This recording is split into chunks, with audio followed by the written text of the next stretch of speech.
काशी में प्रताप मुकुट नाम का एक राजा राज्य करता था। उसके ब्रज मुकुट नाम का एक बेटा था। एक दिन राजकुमार दीवान के लड़के को साथ लेकर शिकार खेलने जंगल गया। घूमते घूमते उन्हें तालाब मिला। उसके पानी में कमल खिले थे और हंस किलोल कर रहे थे। किनारों पर घने पेड़ थे जिस पर पक्षी चहचहा रहे थे। दोनों मित्र वहां रुक गए और तालाब के पानी में हाथ मुंह धोकर ऊपर महादेव के मंदिर पर गए। घोड़ों को उन्होंने मंदिर के बाहर बांध दिया और वो मंदिर में दर्शन करके बाहर आए तो देखते क्या है कि तालाब के किनारे राजकुमारी अपनी सहेलियों के साथ स्नान करने आई है। दीवान का लड़का तो वहीं एक पेड़ के नीचे बैठा रहा, पर राजकुमार से न रहा गया। वह आगे बढ़ गया। राजकुमारी ने उसकी ओर देखा तो वह उस पर मोहित हो गया। राजकुमारी भी उसकी तरफ देखती रही। फिर उसने क्या किया कि जूड़े में से कमल का फूल निकाला, कान से लगाया, दांत से कुतरा, पैर के नीचे दबाया और फिर छाती से लगा अपनी सखियों के साथ चली गई। उसके जाने पर राजकुमार निराश हो अपने मित्र के पास आया और सब हाल सुनाकर बोला, मैं इस राजकुमारी के बिना नहीं रह सकता, पर मुझे न तो इसका नाम मालूम है न ठिकाना, वह कैसे मिलेगी। दीवान के लड़के ने कहा, राजकुमार आप इतना घबराएं नहीं, वह सब कुछ बता गई है। राजकुमार ने पूछा, कैसे? वह बोला, उसने कमल का फूल सिर से उतार कर कानों से लगाया तो उसने बताया कि मैं कर्नाटक की रहने वाली हूँ। दांत से कुतरा तो उसका मतलब है कि मैं दंतबाट राजा की बेटी हूँ। पाँव से दबाने का अर्थ है कि मेरा नाम पद्मावती है। और छाती से लगाकर उसने बताया कि तुम मेरे दिल में बस गए हो। इतना सुनना था कि राजकुमारी खुशी से फूल उठा। बोला, अब मुझे कर्नाटक देश ले चलो। दोनों मित्र वहाँ से चल दिए। घूमते फिरते सैर करते दोनों कई दिनों बाद वहाँ पहुँचे। राजा के महल के पास गए तो एक बुढ़िया अपने द्वार पर बैठी चरखा काट रही थी। उसके पास जाकर दोनों घोड़े से उतरे और बोले, माई हम सौदागर हैं, हमारा सामान पीछे आ रहा है, हमें रहने की थोड़ी जगह दे दो। उनकी शक्ल सूरत और बात सुनकर बुढ़िया को ममता आ गई। बोली, बेटा तुम्हारा घर है, जब तक जी में आए रहो। दोनों वहीं ठहर गए। दीवान के बेटे ने उससे पूछा, माई तुम क्या करती हो? तुम्हारे घर में कौन कौन है? तुम्हारी गुजर कैसे होती है? बुढ़िया ने जवाब दिया, बेटा मेरा एक बेटा है जो राजा की चाकरी में है। मैं राजा की बेटी पद्मावती की दाई हूँ। बूढ़ी हो जाने से अब मैं घर में रहती हूँ। राजा खाने पीने को दे देता है। दिन में एक बार राजकुमारी को देखने महल में जाती हूँ। राजकुमारी ने बुढ़िया को कुछ धन दिया और कहा, माई कल तुम वहाँ जाओ तो राजकुमारी से कह देना कि जेठ सुधी पंचमी को तुम्हें तालाब पर जो राजकुमार मिला था वह आ गया। अगले दिन जब बुढ़िया राजमहल गई तो उसने राजकुमार का संदेशा उसे दे दिया। सुनते ही राजकुमारी ने गुस्सा होकर हाथों में चंदन लगाकर उसके गाल पर तमाचा मारा और कहा, मेरे घर से निकल जा। बुढ़िया ने घर आकर सब हाल राजकुमार को कह सुनाया। राजकुमार हक्का बक्का रह गया। तब उसके मित्र ने कहा, राजकुमार आप घबराएं नहीं, उसकी बातों को समझें। उसने 10 उंगलियां सफ़ेद चंदन में मारी। इससे उसका मतलब यह है कि अभी 10 रोज चांदनी के हैं। उनके बीतने पर मैं अंधेरी रात में मिलूंगी। 10 दिन बाद बुढ़िया ने फिर राजकुमारी को खबर दी। इस बार उसने केसर के रंग में 3 उंगलियां डुबोकर मुंह पर मारी और कहा, भाग यहाँ से। बुढ़िया ने आकर सारी बात सुना दी। राजकुमार शोक से व्याकुल हो गया। दीवान के लड़के ने समझाया, इसमें हैरान होने की बात क्या है? उसने कहा है कि मुझे मासिक धर्म हो रहा है, 3 दिन और ठहरो। 3 दिन बीतने पर बुढ़िया फिर वहां पहुंची।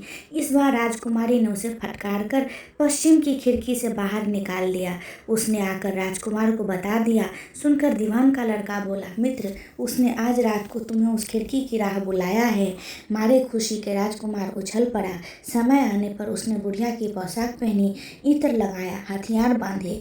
दोपहर रात बीतने पर वह महल में जा पहुंचा और खिड़की में से होकर अंदर पहुंच गया। राजकुमारी वहां तैयार खड़ी थी। वह उसे भीतर ले गई। अंदर के हाल देखकर राजकुमार की आंखें खुल गई। एक से बढ़कर एक चीजें थीं। रात भर राजकुमार राजकुमारी के साथ रहा। जैसे ही दिन निकलने को आया, राजकुमारी ने राजकुमार को छिपा दिया और रात होने पर वह फिर बाहर निकल आया। इस तरह कई दिन बीत गए। अचानक एक दिन राजकुमार को अपने मित्र की याद आई। उसे चिंता हुई कि पता नहीं उसका क्या हुआ होगा। उदास देखकर राजकुमारी ने कारण पूछा तो उसने बता दिया। बोला, वह मेरा प्यारा दोस्त है, बड़ा चतुर है, उसकी होशियारी से ही तुम मुझे मिल पाई हो। राजकुमारी ने कहा, मैं उसके लिए बढ़िया बढ़िया भोजन बनवाती हूँ, तुम उसे खिलाकर तसल्ली देकर लौट आना। खाना साथ में लेकर राजकुमार अपने मित्र के पास पहुंचा। वे महीने भर से मिले नहीं थे।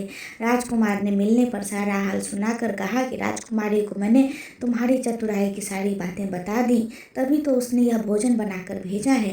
दीवान का लड़का सोच में पड़ गया। उसने कहा, यह तुमने अच्छा नहीं किया। राजकुमारी समझ गई कि जब तक मैं हूँ वह तुम्हें अपने बस में नहीं रख सकती, इसलिए उसने इस खाने में जहर मिलाकर भेजा है। यह कहकर दीवान के लड़के ने थाली में से एक लड्डू उठाकर कुत्ते के आगे डाल दिया। खाते ही कुत्ता मर गया। राजकुमार को बड़ा बुरा लगा। उसने कहा, ऐसी स्त्री से भगवान बचाए, मैं अब उसके पास नहीं जाऊंगा। दीवान का बेटा बोला, नहीं, अब ऐसा उपाय करना चाहिए जिससे हम उसे घर ले चलें। आज रात को तुम वहां जाओ, जब राजकुमारी सो जाए तो उसकी बाईं जांघ पर त्रिशूल का निशान बनाना, उसके गहने लेकर चले आना। राजकुमार ने ऐसा ही किया। उसके आने पर दीवान का बेटा उसे साथ ले योगी का भेष बना मरघट में जा बैठा और राजकुमार से कहा कि तुम ये गहने लेकर बाजार में बेच आओ। कोई पकड़े तो कहना कि मेरे गुरु के पास चलो और उसे यहाँ ले आना। राजकुमार गहने लेकर शहर में गया और महल के पास के एक सोनार को उन्हें दिखाया। देखते ही सोनार ने उन्हें पहचान लिया और कोतवाल के पास ले गया। कोतवाल ने पूछा तो उसने कह दिया, ये मेरे गुरु ने मुझे दिए हैं। गुरु को भी पकड़वा लिया गया। सब राजा के सामने पहुँचे। राजा ने पूछा, योगी महाराज, ये गहने आपको कहाँ से मिले? योगी बने दीवान के बेटे ने कहा, महाराज, मैं मसान में काली चौदस को डाकिनी मंत्र सिद्ध कर रहा था। डाकिनी आई, मैंने उसके गहने उतार लिए और उसकी बाईं जांघ में त्रिशूल का निशान बना दिया। इतना सुनकर राजा महल में गया और उसने रानी से कहा, पद्मावती की बाईं जांघ पर देखो, ये त्रिशूल का निशान तो नहीं है। रानी ने देखा तो था। राजा को बड़ा दुख हुआ। बाहर आकर वह योगी को एक और ले जाकर बोला, महाराज, धर्म शास्त्र में खोटी स्त्रियों के लिए क्या दंड है? योगी ने जवाब दिया, राजन, ब्राह्मण, गौ, स्त्री, लड़का और अपने असोरे पर रहने वाले से कोई खोटा काम हो जाए तो उसे देश निकाला दे देना चाहिए। यह सुनकर राजा ने पद्मावती को डोली में बिठाकर जंगल में छुड़वा दिया। राजकुमार और दीवान का बेटा तो ताक में बैठे ही थे। राजकुमारी को अकेली पाकर अपने साथ अपने नगर में लौट आए और आनंद से रहने लगे। इतनी बात सुनकर बेताल बोला, राजन, यह बताओ कि पाप किसको लगा? राजा विक्रम ने कहा, पाप तो राजा को लगा। दीवान के बेटे ने अपने स्वामी का काम किया। कोतवाल ने राजा का कहना माना और राजकुमार ने अपना मनोरथ सिद्ध किया। राजा ने पाप किया, जो बिना विचारे उसे देश निकाला दे दिया। राजा का इतना कहना था कि बेताल उसी पेड़ पर जा लटका। राजा वापस गया और बेताल को लेकर चल दिया। बेताल बोला, राजन सुनो, एक और कहानी सुनाता हूँ। दोस्तों, आपको ये कहानी कैसी लगी मुझे कमेंट में ज़रूर बताएं और कमेंट में जय श्री कृष्णा लिखना ना भूलें और चैनल को लाइक, शेयर और सब्सक्राइब करें। धन्यवाद।